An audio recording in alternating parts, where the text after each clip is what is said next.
सानथामनि हाबाफारिजों Bodoland international wildlife कनफारेन्सआ दिनैनिफ्राय जागायबाय।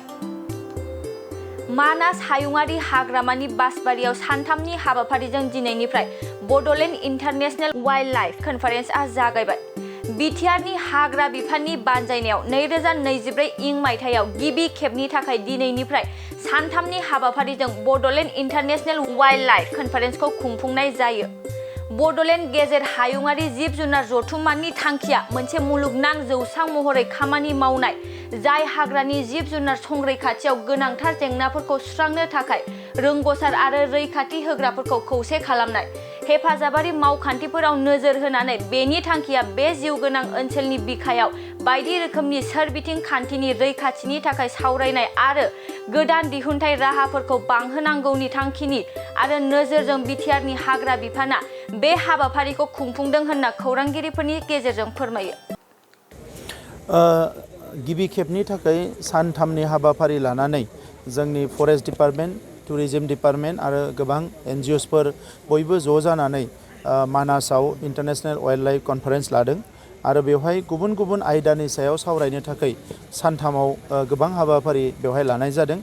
बे हाबाफारिनि गेजेरजों मानासखौ प्रटेक्शन होनाय एबा मानासखौ रैखाथि होनाय आरो मानासखौ जौगाहोनायजों लोगोसे जोंनि गुबुन गुबुन रायमाना, चक्रशिला, बरनदि जिखिनि वाइल्डलाइफफोर दङ बिसोरखौबो जौगाहोनायनि थाखाय माखासे बेवहाय माखासे जिखिनि बोसोनफोर एबा बिथांखिफोर बेखौ बेवहाय लानो हागोन होननानै आङो मिजिंथिदों आरो बिनि गेजेरजोंनो मानासनि जि मुलुगनि मानसिफ्राथ' मानासखौ मिथिखायो, नाथाय फैगौ समाव जोंनि टुरिज्म बिथिंखौ जौगाहोनानै रांखान्थि बिथिंखौ बोरैहाय जौगाहोनो हायो आरो मानासाव नांथाबनानै थानाय एबा मानासनि खाथि खाला रायजो जानाय जोंनि हारिनि गुबुन गुबुन हारिनि गासैबो सुबुंफ्रा मानासनिफ्राय बोरैहाय बेनिफिट जानो हायो आरो मानासखौ संरैखा होनायाव बिथांमोना बोरैहाय जड़ित जानो हायो, बे हाबाफारिफोरखौ बेवहाय सावरायनाय जागोन आरो बेनिफ्राय मोनसे गिदिरथार चेन्ज फैगोन होननानै आं मिजिंथिदों। बेखौ सानलायबाय थादों, बेखौ मावनाय जागोन। बेल' नङा, बाउन्डारि एरियायाव थानाय माखासे जिखिनि लामाफोर बायदिसिना फेन्सिंफोर बे गासैखौबो मावनो थाखाय सरसा खालामबाय थानाय जादों आरो आसाम सरकार, भारत सरकारजोंबो सावरायदों। आं सानो निस्सय बेखौ जोङो खम समनि गेजेरावनो मावफुंनो हागोन। जिखिनि थैनाय सुबुं बिसोरनोथ' सरकारा, आसाम सरकारा 4 लाख होयो आरो जोंबो 1 लाख होनायनि बिथांखि जोंहाबो दङ आरो बिनि बादै जायफोरा सम्पतिफोर धंस जायो बिसोरनोबो अनसुंथाइ होनाय जायो। दा बे अनसुंथाइ होनाय एबा बिसोरनो राङारि मदद होनाया बेयो जथेस्थ' नङा। बेजों लोगोसे जोङो पार्मानेन्ट सलुसन बोरैहाय खालामनो हायो, मेन एलिफेन्ट कनफ्लिक्ट बा मेन एनिमेल कनफ्लिक्टखौ फोजोबनो थाखाय जोङो बिनि सायाव सानबाय थादों आरो बिनिखायनो दिनै बेवहाय जोङो इन्टारनेशनेल लेभेलनि माखासे सेमिनार्स आरो कनफारेन्सखौ बेवहाय लानाय जादों। मा आसनि दङ बेखौ उनाव फोरमायगोन। खेबनि थाखाय मानगिरि प्रमद बर' बिथांनि बानजायनाय आरो दैदेननायाव दिनै जोंनि UPPL सरकारा फरेस्ट बिफाननिफ्राय टुरिज्म डिपार्टमेन्टजों फोनांजाबनानै बड'लेण्ड इन्टारनेशनेल वाइल्डलाइफ मोनसे कनफारेन्स खुंदों। बेनि गेजेरजों जोंनि BTCनि जेसेबां मानि हाग्रा बिफान, हाग्रानि समायना नुथाय आरो बे हाग्राया जे टुरिज्म बिफानाव मोनसे मैखोम मोनसे जोंनि माहारि दानाय, जोंनि रांखान्थि बिथिङाव जौगानायनि थाखाय बिहोमा होनो हायो, बेखौ जोङो नेसनेल इन्टारनेशनेलनि फोरमायनायनि थांखिजोंनो बे हाबाफारिखौ खुंनाय जादों।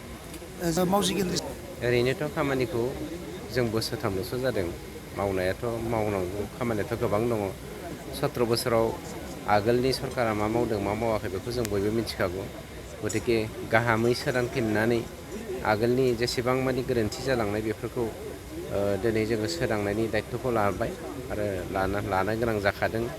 मानोना बर' फिसा हिसाबै बे हालामनि जोंबो साफा सोद्रोमा हिसाबै जोंहा मावनांगौ दायित्व दं। बे खामानिया जाफुंलांबाय थागोन।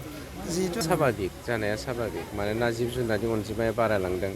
हाग्रा बंग्राखौ सुबुं माहारिया दाननायनिफ्राय दानै फोजोबलांनो नागिरदों। गतिके जिब जुनारा बहा थागोन? बे जिब जुनारा गामियाव फैनानै मानसिजों कनफ्लिक्ट जानाया साभाबिक। जिहेतु मानासाव आथिखालाव माबा मोनसे गोदान प्रजेक्ट दं नामा? मानासनि सिङावथ' बिदि प्रजेक्ट लानो हाया। बे नेसनेल पार्क, इन्टारनेशनेलनि नेसनेल पार्कनि सिङावहाय माबा मोनसे मावनो हानायनि बेफोरबायदि खामानि थाया।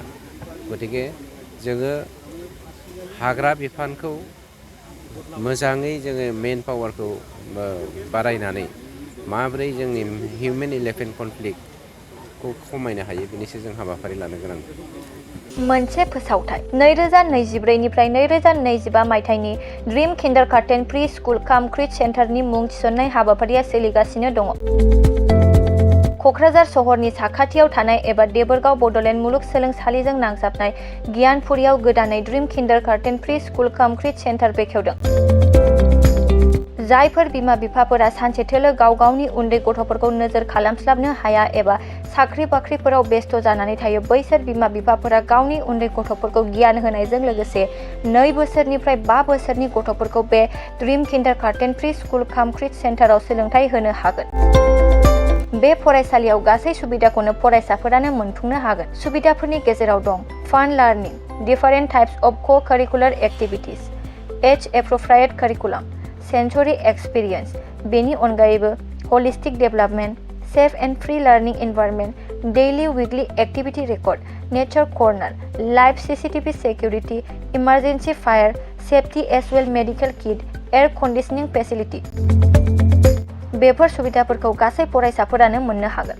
बेनि अनगायैबो नोंथाङा गोबां बाथ्रा मिथिनो थाखाय नैबे 8638454887 एबा 9101156459 जानबुं नाम्बाराव फन खालामनानैबो खौरां लाहरनो हागोन।